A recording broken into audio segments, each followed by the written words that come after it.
Fala galera, está no ar mais um Paixão Alviverde. Hoje vamos falar sobre Palmeiras e Fortaleza, válido pelo jogo de volta das oitavas de final da Copa do Brasil. Mas antes, peço que deixem a sua curtida no vídeo, isso ajuda muito o canal. Peço também que se inscrevam, compartilhem o vídeo e ativem o sininho para receber as próximas notificações. O Palmeiras viajou para sacramentar a classificação, a gente tinha uma vantagem gigantesca do jogo de ida, só uma tragédia tiraria a classificação. Talvez se a gente tivesse em 2014 para trás, assim, uma parmeirada, mas agora não existe mais essa parte aí, já deixamos para trás. Mas o que a gente acabou vendo foi um jogo muito sólido. O Palmeiras controlou completamente as ações do Fortaleza, não deu espaço. Apesar do Fortaleza ter tentado sufocar desde o início, marcou a saída de bola, uma marcação alta, muita intensidade, apesar até do calor. E o Palmeiras mesmo assim ditou o ritmo, não sofreu susto, estava pronto para matar o jogo num contra-ataque, mas acabou não vindo porque algumas peças estavam em outro momento, algumas peças estavam muito fora da partida. O Veiga e o Dudu estavam extremamente desgastados, o Zé e o Gomes um pouco abaixo, mas também visivelmente cansados, além do Rios e Mike, que não faziam uma boa partida, mas é uma questão mais tecnicamente falando, não era de cansaço só. Aí sobrava pro Rony correr pra caramba, brigar muito como sempre, e pro Tabata que tá completamente fora de ritmo depois da lesão, tentou algumas coisas sem sucesso, errou muito e não acabamos não saindo mais do que isso, né? Mesmo assim a gente não sofreu, a gente conseguia dosar a energia dentro do próprio jogo porque estava muito controlado. Eles não estavam conseguindo chegar com perigo nenhuma vez, apesar de estar tentando chegar bastante. Na minha opinião, teria sido melhor deixar alguns jogadores como o Dudu, o Rony e o Veiga para o segundo tempo, deixar eles descansados, entrava com outros jogadores. É, às vezes é melhor você estar com um jogador um pouquinho inferior, mas que consegue produzir algo, consegue correr, do que você estar com alguém, o seu melhor ali, sem conseguir desenvolver por causa do cansaço, né? Na minha opinião, pelo menos é assim. O que ficou muito claro também é por que o menino é o titular. O Rios é bom jogador, ele pode crescer muito, mas não tem a mesma qualidade para iniciar a construção, para distribuir. E apesar das críticas constantes que todo mundo faz ao Marcos Rocha, ele, para mim, ele é fundamental na saída de bola, ainda mais que ele está como um terceiro zagueiro ali, ele ajuda muito para começar a jogada e faltou isso. O Mike não tem essa mesma qualidade. Ontem era um jogo perfeito para um jogador igual o Marcos Rocha nessa questão de estilo de jogo. No primeiro tempo a gente só teve um lance de real perigo do adversário, foi uma virada de jogo pro Piquerez, que era uma bola completamente nossa. Ele podia dominar, segurar, tocar no Dudu, mas não, ele tentou tocar de cabeça de primeira, sem sucesso, e armou um contra-ataque para os caras, mas acabou terminando num chute fraco do Galhardo no meio do gol. Foi a única chance deles real mesmo.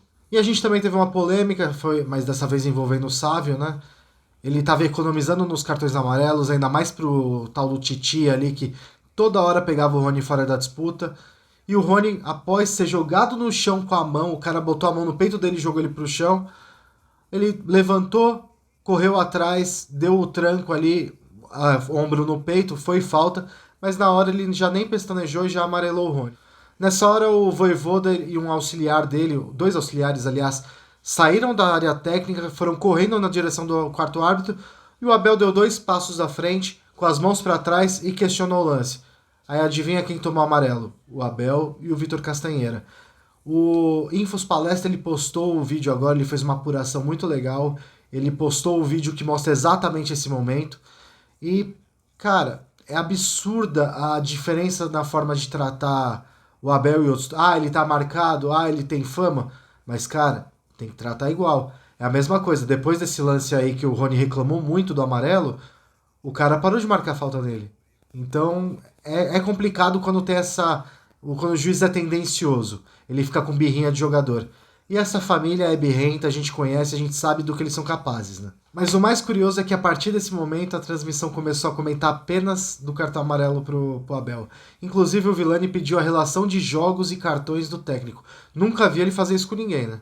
Mas não, ele nesse jogo. E ele começou a bater. Ele passou muito tempo falando disso e depois continuou no segundo tempo. Foi completamente ridículo. No segundo tempo a gente voltou com duas alterações: o Navarro e o Breno Lopes no lugar do Dudu e Rony. Aos 60 o menino entrou no lugar do Zé Rafael, que estava cansado. Porém o Veiga, que estava muito cansado, o Tabata sem ritmo e o Rios, que estava muito abaixo, seguiram no time. Isso acabou prejudicando muito a nossa construção, muito o desenvolvimento das jogadas.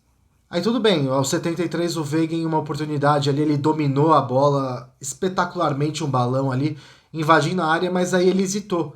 Entre o passe e o chute ele não fez nenhum nem outro, jogou fraco na direção do Navarro, mas o Navarro já tinha passado, estava em impedimento, deu um carrinho para pôr a bola para dentro, mas aí foi corretamente anulado o lance.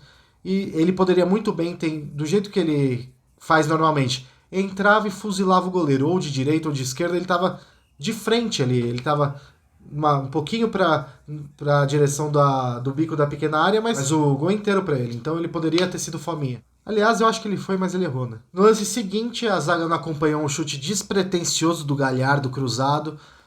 Rebote, o Lucero marcou sozinho pro Fortaleza. Aí pouco depois, aos 75, o Navarro sentiu, parece que foi o posterior da coxa, precisou ser substituído, o Flaco entrou ali. Aos 80, o Abel foi expulso porque ele reclamou de uma falta no marcada no Veiga, ali no ataque. Aí o árbitro disse que ele deu soco no ar, jogou copo de água no chão, deu chilique. Não temos imagem, mas não sei se foi bem isso, né? E essa foi a oitava expulsão do Abel, ao todo ele já tem 50 cartões no Palmeiras. Aos 85, o Naves entrou no lugar do Veiga e a gente só esperou o tempo passar. O Fortaleza até tentou ir para cima com tudo, mas não levou perigo. O que eu tinha comentado do Vilani é que, curiosamente também, quando o Abel foi expulso, ele falou: depois não adianta você ligar para a vítima pedindo desculpas, não adianta dar coletiva falando que você cedeu. Bateu nessa tecla. O corporativismo foi absurdo. O cara nem se preocupa se foi correto, se não foi. O que levou ao jogo anterior à raiva do Abel? Não, ele quis bater, ele quis ser corporativista com o idiota lá da briga do celular. A gente perdeu a invencibilidade de 15 partidas, mas mesmo assim nos classificamos. O placar agregado foi 3-1. Agora a gente espera a CBF definir a data do sorteio. Também vai ser definido o chaveamento para o restante da competição. As quartas de final estão marcadas agora para os dias 5 e 12 de julho. Então a gente ainda, esse mês de junho, a gente vai ter só 6 jogos e não vai acrescentar nada, como aconteceu no mês passado, de tá faltando o sorteio e tal. Então, realmente esse mês a gente vai ter um mês mais tranquilo aí, com menos jogos, vai dar para descansar o elenco. Eu não vou citar separadamente os jogadores, porque o nível de desgaste que eles estão não dá nem para avaliar de forma correta, mas eu vou falar do Abel. Na minha opinião, ele montou uma excelente estratégia, mas deixou o time chegar num nível muito alto de cansaço neste jogo, muito maior do que o necessário.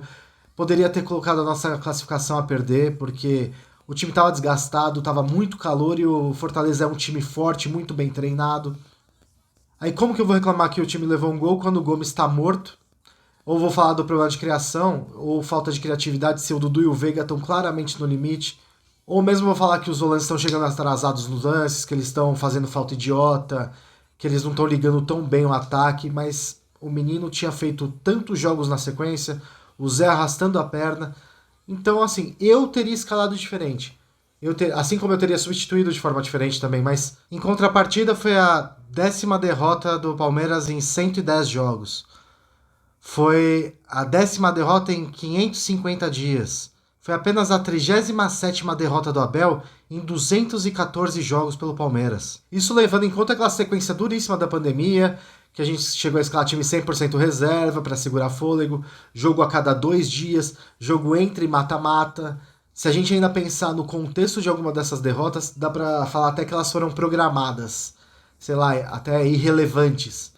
Então, em vez de questionar o que é basicamente inquestionável, eu vou, em vez de ser corneta igual eu estava sendo, vou tentar entender o que algumas decisões significam, algumas estratégias, o que elas querem dizer. Isso não quer dizer que quem tá puto tá errado, porque, lógico, todo mundo fica puto com derrota. Mas também quando a gente entende que a comissão, núcleo de performance, DM, eles precisam enxergar o plano geral da temporada, não só aquele jogo específico, a gente começa a ver algumas atitudes de outra maneira. Porque é fácil, a gente às vezes critica muito, mas a gente tá pensando naquele jogo específico. Os caras têm que pensar em tudo, eles têm que mapear o jogador para não perder ele para a temporada. Então, às vezes é pisar no freio ali e engolir a derrota, as 24 horas lá do Abel. A gente está classificado, agora é ver se ele vai dosar melhor a equipe, o cansaço, vai dar mais minutos para alguns jogadores que merecem mais minutos, jogadores que tinham entrado bem em alguns momentos. se ele vai usar mais o Giovani agora voltando do Mundial. O Giovani que pouco jogou no Mundial, pouco foi aproveitado. Aliás, eu tô falando pouco, mas eu não assisti. Eu sei que ele é a terceira opção ali. Os jogos que eu tentei assistir, ele não entrou. Tem o Kevin também, então acho que dá pra. A gente vai ter boas opções aí, então esse mês aí ele pode dar uma variada melhor no time. E agora o Palmeiras volta a campo contra o Curitiba no domingo, dia 4 de junho, às 18h30 no Allianz. O jogo que é válido pela 9ª rodada do Brasileirão. E bom, eu vou ficando por aqui. Deixem nos comentários o que vocês acharam da partida, escalação, atuação dos jogadores, substituições, expulsão do Abel, por que não? Mais uma vez, peço que deixem seu like aqui no vídeo, isso ajuda muito o canal, ajuda o YouTube a entregar o vídeo. Se inscrevam, compartilhem e ativem o sininho para receber as próximas notificações. Até mais!